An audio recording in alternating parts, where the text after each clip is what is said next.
केंद्र सरकार का 9.5 साल कार्यकाल पूरा हो गया और जो है से कार्यक्रम चल रहा है। अभी जनसंवाद का कार्यक्रम चल रहा है हर मतलब कि गांव में, शहर में, सब जगह मतलब कि आप लोग को टैक्स दिया गया है कि करने के लिए, जनसंवाद के लिए जो विश्वकर्मा योजना है उसको मतलब कि धरातल पर लाके काम हो। जो लोगों को नहीं मालूम है कि विश्वकर्मा योजना है क्या, तो उसको लोग को आप लोग जानकारी देते हैं, किस तरह मतलब कि दे रहे हैं वो बताएं।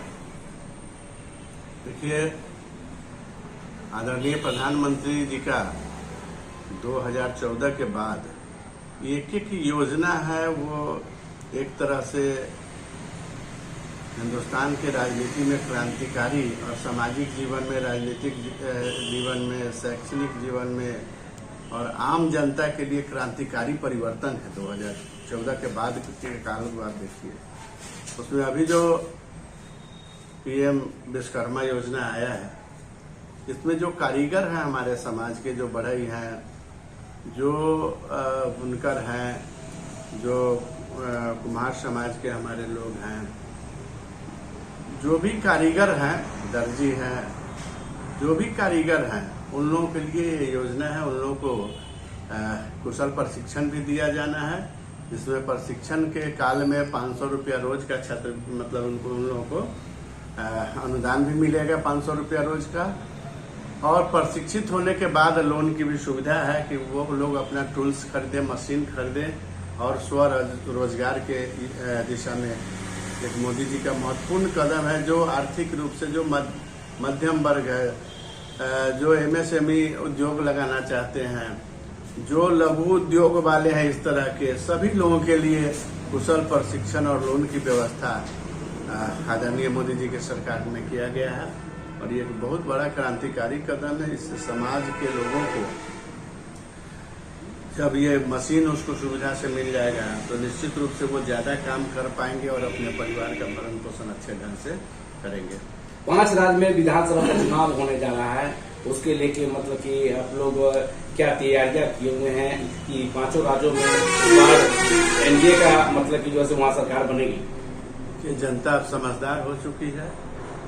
अब जनता को कोई धर्म जात पात में बांटने का कोशिश करेगा।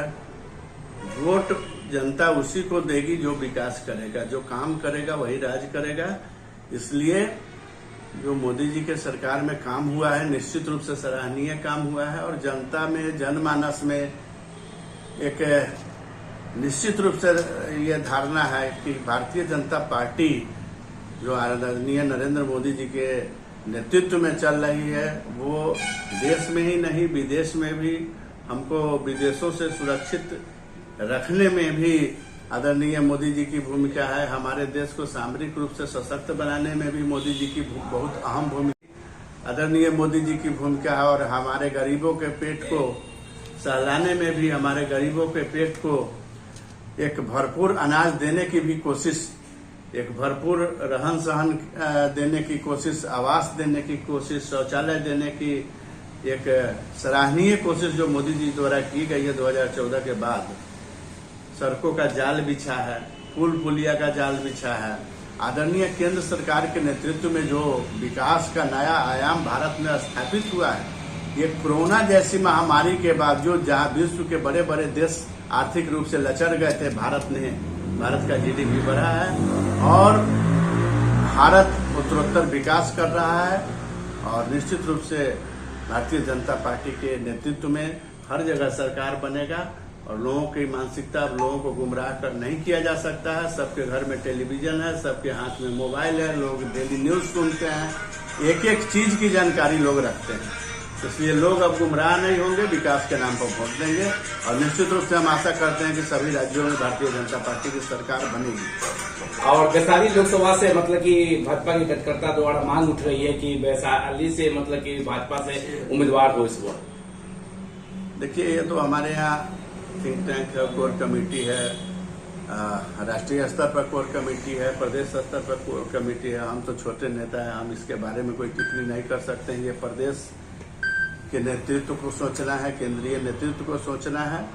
और हम तो कार्यकर्ता के नाते, एक कार्यकर्ता के नाते निश्चित रूप से चाहेंगे कि हर जगह कमल छापी हो, कमल ही खिले।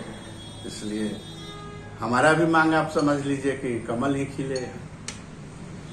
तो इस बार लोकसभा की पूरी तैयारी कर चुके हैं 2024 के चुनाव को लेकर। बिल्कुल, भारतीय जनता पार्टी के कार्यकर्ता 365x7 जमीन पे रहते हैं। हम लोग चुनाव आने के समय भादों के बैंक की तरह रोड पर नहीं निकलते हैं। हम लोग 365x7 संगठन के काम में लगे रहते हैं, सामाजिक कार्यों में लगे रहते हैं। समाज में कहाँ पे हमारे मदद की आवश्यकता है, कहाँ जाके हमको खड़ा होना है, वहाँ पे हम लोग खड़े रहते हैं। तो भारतीय जनता पार्टी के कार्यकर्ता 365 दिन चुनाव के मोड में रहते हैं। जब भी चुनाव आएगा, जहाँ भी चुनाव होगा, हम लोग निश्चित रूप से हम लोग का हाथ ऊंचा रहता है। हरिमोहन चौधरी भाजपा नेता, और इस शारदीय नवरात्र है।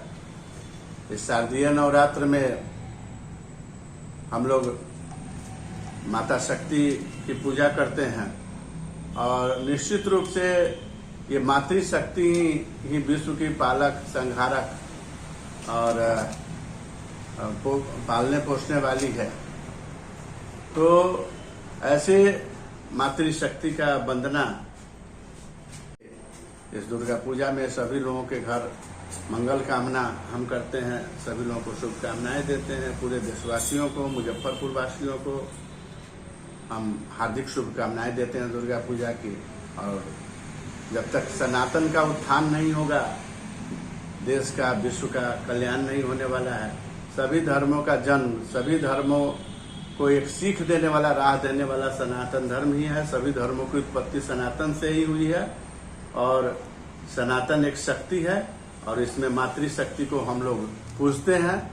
सरस्वती विद्या की देवी है, लक्ष्मी धन की देवी है, और भारत माता सबको जन्म देने वाली है। इसलिए हम लोग मातृशक्ति की पूजा करते हैं, और निश्चित रूप से पूरे भारत में इस त्योहार को धूमधाम से मनाया जाता है। तमाम भारतवासियों को हम इस शारदीय नवरात्र दुर्गा पूजा की हार्दिक शुभकामनाएं।